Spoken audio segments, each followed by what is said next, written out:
I recently went swimming in Dow's Lake. I must say, I was able to get some laps in and connect with nature. But as someone who hasn't lived here for that long, I was thrown off by all the comments from people saying how disgusting it was that this spot has opened up.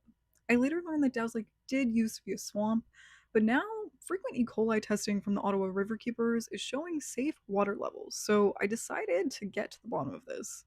According to the Riverkeepers, there are actually a few factors that make Dow's Lake a pretty good urban swim spot.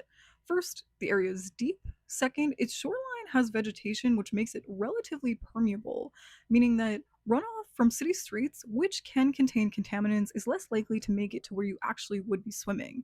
Still, if you plan on swimming in the city at all, though, it's important to stay cautious after a rainfall because of these risks and because sometimes the more major concern can be something called a combined sewer overflow. This is when the city occasionally has to discharge sewage mixed with large amounts of stormwater into the Ottawa and Rideau River. I checked in with the city and they told me the alternative to this is this mixture going in people's basements.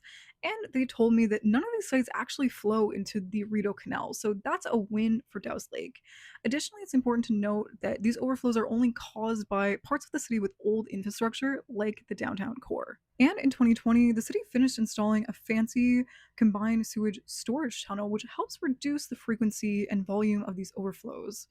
One outside expert I spoke to did say the city has done a good job here.